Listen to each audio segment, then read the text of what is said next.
This is Sea of Thieves. We're here on PlayStation 5. Be sure to like the video. Subscribing is great as well. So this is the ultimate pirate adventure, once a grand Xbox exclusive, now available on PlayStation to enjoy. And yeah, this game is a lot of fun. It's a beautiful experience and a genuinely enjoyable pirate adventure that you can just absolutely waste hours playing and enjoying what it has to offer alone or with others. But hilariously, I have to do it alone because they've turned off temporarily the matchmaking with other players, which is great for the launch of the PlayStation 5 version of this game. I'm sure it'll leave a perfect impression upon those wanting to check this out. So, yeah, it has full crossplay. You have to sign into a Microsoft account in order to play it, literally right off the bat. And you get to enjoy the full scope of, well, Sea of Thieves, all of the updates, all of the changes. You get to join over 40 million players that enjoy the magic that is the Sea of Thieves experience. And you get to have a great time while doing it, which is pretty sweet. So you can play in like a group of up to like 4 people, and you pick a ship based on your abilities as a team, and you go out and sail. You can set up kind of private lobbies, or you can find random players to jump in with and, kind of sail about. But yeah, I'm going to try to tackle this by myself, so we got a little bit of a smaller ship. I wanted to show off the large pride of the ocean, but, you kind of get what you kind of get. Great, right? So this is my cute little ship. We're going to go on a sailing adventure, find lost land, and do crazy cool things in this awesome, again, ultimate pirate adventure. I love this game. I think it's a lot of fun. I just mess around on it. Some people are really serious. There's the regular serious mode for those that are, which is what we're playing, where you can lose everything. And then there's also a more casual mode now. And there's seasonal updates, and things are constantly changing. So it's a little hard to, give you a full rundown of this game, because, honestly, it just changes so much throughout the years. It's been around a long time. But you're probably wondering what we're getting here. It's a 4K resolution, straight up, it's supposed to be a native 4K resolution. It might be dynamic, but it seems to perfectly hit 4K at 60 FPS. But there's more. There's HDR support. And also, if you have a 120Hz screen, you can play the game at 120 FPS. So there is also field of view, which I should showcase right there, so you can adjust the field of view if you'd like to. But you go to PlayStation 5, and you adjust it on, you're going to notice just a temporary no signal thing as the game mode or whatever kicks into high gear. And what we're getting here now is 1080p at 120 FPS. Now keep in mind, YouTube does not support 120 FPS at this current point in time. The idea here is to showcase how the game looks at this particular resolution. It is pretty silky smooth, I will say. I think it looks really, really quite nice at this frame rate level. Now, this is a game where, honestly, the visual aesthetic of it being sort of punched out is what makes it so special and interesting, but the 120 Hz mode is pretty sweet. It does seem like there might be some weird little, I don't know if stutter is the right word, but and honestly, it's really, really quite smooth. And it makes a world of difference when you're, trying to aim and shoot and blast stuff. It's, pretty sweet, honestly. It's really, really awesome. But for the sake of doing this particular review, where, again, YouTube at the current point in time is limited, and I don't necessarily need the graphical edge, we're going to give you the best looking picture that you can enjoy for the rest of the video as we talk about this game further in this review with the 4K 60 mode. There's also lots of other settings, graphical options, lots of accessibility stuff for those that need that sort of thing. Game language stuff. The game does take advantage of the DualSense controller in terms of the vibration, the the haptic feedback with that vibration, the actual like the hairpin triggers, the way that your controller basically, kind of allows you to do more combative things with various weapons. The skull of the siren song. So there's adventures and quests, and you get a large map, and the game itself is really quite gorgeous. We're gonna go to that island just so you can see a bit of the sailing and some of the combat on land in action. So you have a quest table where you're able to get a bunch of quests. There's different trading things, there's tall tales, there's like voyages. There's your armory, there's a lot of customization you can do. Typically you would grab some cannonballs, and then you would put them in your sort of storage and whatnot. You should, like, honestly, a lot of people do this for me. Do I have my pets? My diabolical dog. Cool, got a diabolical doggo, nice.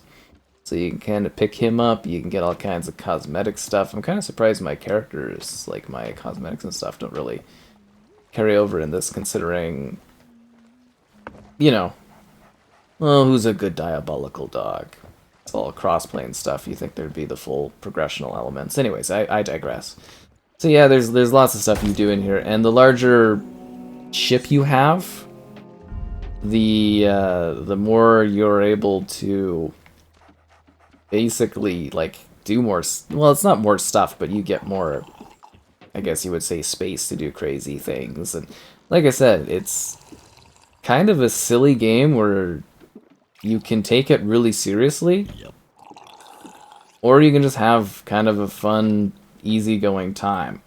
But yeah, you're supposed to stock your stuff with like with ammunition and that, and it's a big thing where it's like, oh, you gotta have like cannonballs and planks, because if your ship gets damaged, you have to repair your ship. And I shouldn't have started drinking because I'm gonna have a harder time controlling everything on the ship, which is not the greatest of ideas when you're doing like a review thing, and I'm totally moving around. But yeah, you need to get cannonballs, and the cannonballs will allow you, if you drink too much too, your character will like vomit and stuff, but you get the cannons balls to load up with your cannons, and then you can destroy stuff, because you don't want your ship to get damaged and whatnot. And there's elements of like trying to keep your ship not like visible by turning off lights and stuff at night, so you're less seeable by enemies. And yeah, it's a whole thing. And you usually, you grab cannonballs from the docks, you load up your ship, and then your ship is full of supplies so that you don't get killed badly by enemies. And it's the whole thing. Oh, I love this silly game. It's so ridiculous. And you get all these different types of equipment, and like I said, you can really personalize and customize your characters, which is a lot of fun. I'm gonna like quickly see if I can grab any cannonballs, open barrels, yeah. Because it's just like, obviously I need cannonballs if I'm gonna be able to defend myself against enemies. But you grab them on the beach, and as I said, this is typically not my job. I always have other people that like do this stuff for me, and I just kind of like mess around. I can only have 10 of my stuff. Okay, anyways, this will do for now. It's mostly just to show you off the gameplay mechanics and talk about the game. But it really is, it's that ultimate kind of pirate adventure that is like, it's silly, but it's fun, and it's crazy, and it's epic, and you can do these wild things where essentially you are like battling against like skeletons on islands or other players, and you're destroying bits of their ship, and you get to see their ship kind of crumble, and it's really, really quite pleasing. But it is a game where I really do feel that you need to play this with friends for the optimal experience, or it's just a little bit weird and not the best of experiences, because it is kind of challenging to play by yourself. There's my ammunition. So yeah, I was too drunk to handle it. And it's just like a lot of this game is based around, you know, your handling of the ship, your setup, the battles you go on, and there's so many like smaller mechanical elements to this game. Like it's wild. So you have to, and this is why you play with other people, is you have to be constantly handling your ship while exploring, while fending off others. So you've got to like adjust your sail, and you can do cool things where it's like, okay, you see the wind going by, you can use that wind to your advantage to make you go faster. You could do strategic like drops of the anchor. You can do all kinds of stuff.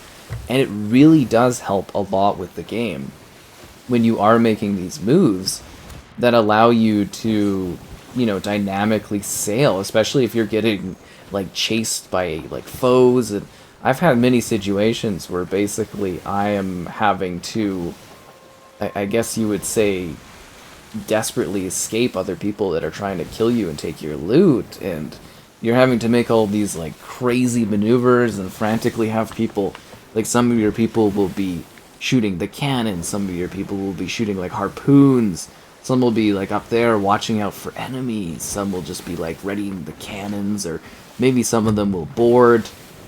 I'm a big fan of boarding. I do a lot of the boarding. I go out of my ship and I like jump in and attack other ships and stuff. Like you can load yourself into a cannon and blast yourself off into the distance to go and like destroy another ship.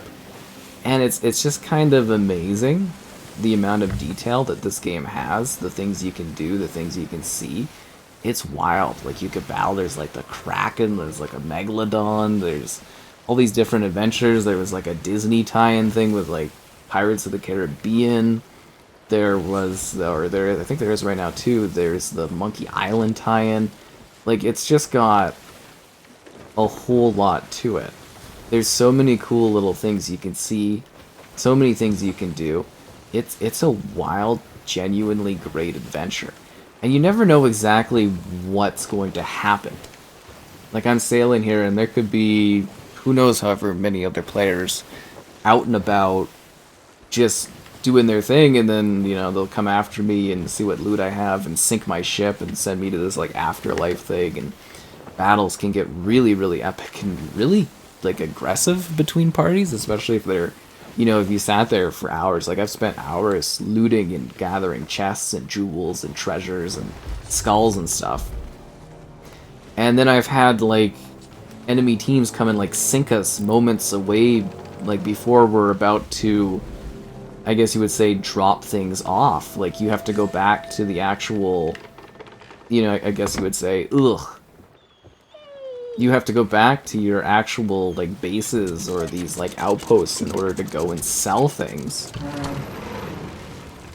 Otherwise, you know, people can steal your stuff and go and sell it. I mean, you can do the casual adventure type stuff, but it's really, really cool when it's kind of like this desperate thing to get your stuff back in before you get killed in that.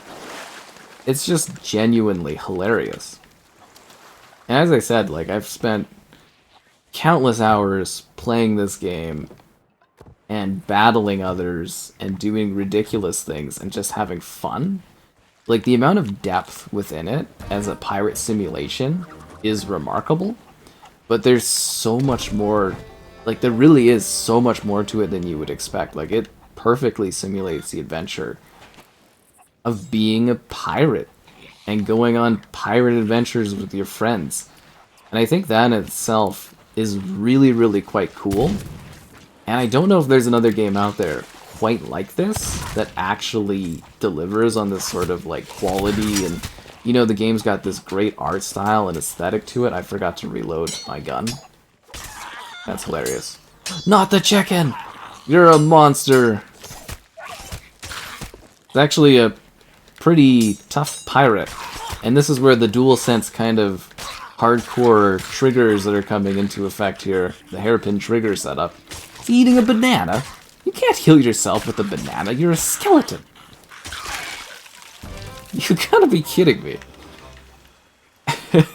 Anyways, and what else is really, really cool about this is like you'll be going and gathering one thing, and then you'll end up picking up something else, or finding something else, or doing something else. And you just go on this, like, sprawling adventure that, like, never seems to end. And you're just, like, wasting away a whole day or a whole afternoon because you're just with a bunch of friends going on some wild, weird hijinks. And you're like, oh, well, we just spent the afternoon gathering gear. We have to go to bed. Or, you know, we should probably sleep because we have jobs and everything. And you've, you know, you wasted the whole day, and you get back, and you die before you get back, and you lose everything, and it's funny. It really is. And it can be stressful, too. Some people take it a lot more serious in comparison to others. Like, I'm so beyond casual about this. Like, I really, you know, like, I don't really care. I just have fun. I sit there, I play the musical instruments.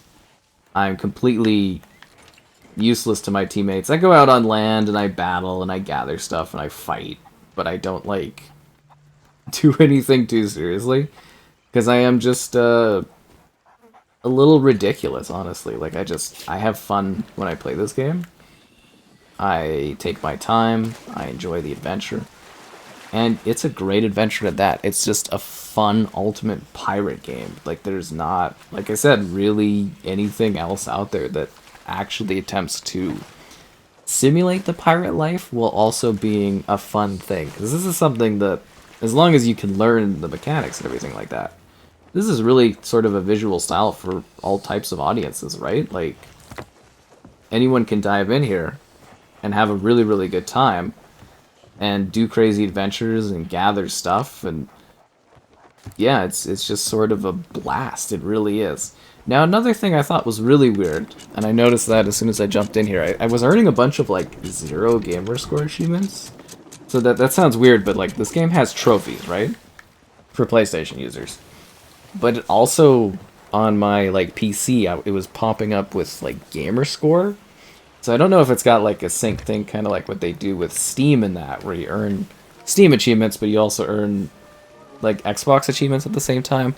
It's, really odd from that perspective, so I don't know how that kind of works, but I thought it looks as though it's integrated where you can actually, like, when you're progressing in this one, you are at least getting some level of achievement work for Xbox as well, which is fascinating if you use both of the platforms. So I thought I would kind of highlight that because I was like, that's really interesting. That looks like is that a regular fortress or a deadly fortress? This looks like mean ships or towers out there. I don't want to deal with that. Actually, do I have a... Let's take a look. Yeah, those look like towers. These are rough waters. Yeah, those look like towers. But what I'm trying to say is it's kind of cool how the integration stuff is done, and a little fascinating as well in terms of, like, yeah, just how they're doing the crossplay, the integrations, and everything like that. Didn't we just come to that island, or I'm like totally off course here? Yeah, I'm literally doing a big circle. Which is kind of funny. What did I get caught in? Like some kind of vortex of water here? This is ridiculous. And as I said, you will use the waves and your anchor and stuff to your advantage. And yeah, it's kind of wondrous. So the game looks great. Aesthetically, it's fantastic. Seems to be a good version for the PlayStation 5 in terms of the, you know, the design, the scope, the scale. It's the full game here. You get the 2 graphics modes, which are great, the high frame rate, or the regular resolution, 60 FPS, which I think is kind of going to be the standard for most people. There's lots of great combat. It's a game that has a surprising amount of depth and detail to it. It's an absolute must-play adventure, particularly if you're into pirate stuff. If you're into piracy, being a pirate, exploring as a pirate, there's no other game out there quite like this, and it absolutely delivers. I've enjoyed it since literally the first day I went sailing. It's so fun with a group of pals, especially if you can get a group together, or maybe you can find some randoms that do well. I don't know. People always just throw me in the brig and whatnot if I try that, but it really is a rewarding experience. It's a challenging one. It's filled with content. There's lots of seasonal stuff all the time. It's always evolving, and it's come a long way since the launch. And it's kind of wild, and It's great that you can now finally play it on PlayStation 5, as it is such a great game.